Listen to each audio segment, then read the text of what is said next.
Hey everyone, hope everyone's having a great day today. Today I will be discussing what's the healthiest salt to use.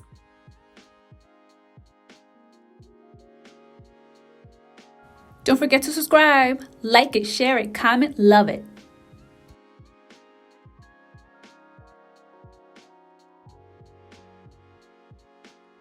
Salt, as we know, adds flavor to your food, and it's also used as a preservative. But remember, too much salt is not good for your health.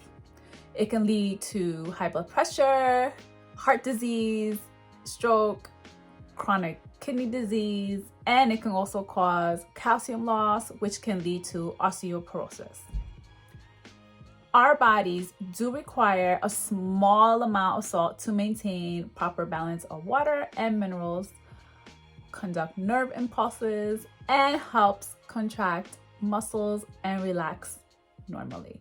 So here are the different types of salt that you may be aware of. We have table salt, kosher salt, sea salt, and Himalayan salt. Table salt is refined salt that is heavily processed with most of its impurities and traces of minerals removed. Now you may see that table salt has iodine added to it. This was due to a public health preventative against iodine deficiency. Iodine deficiency is the leading cause of hypothyroidism and other health issues. Kosher salt is coarsely grained salt that is suitable for the use in the traditional kosher food preparation. It is similar to table salt, except it is less likely to contain iodine and other additives. Sea salt is made by evaporating seawater or ocean water, and it is less processed than table salt.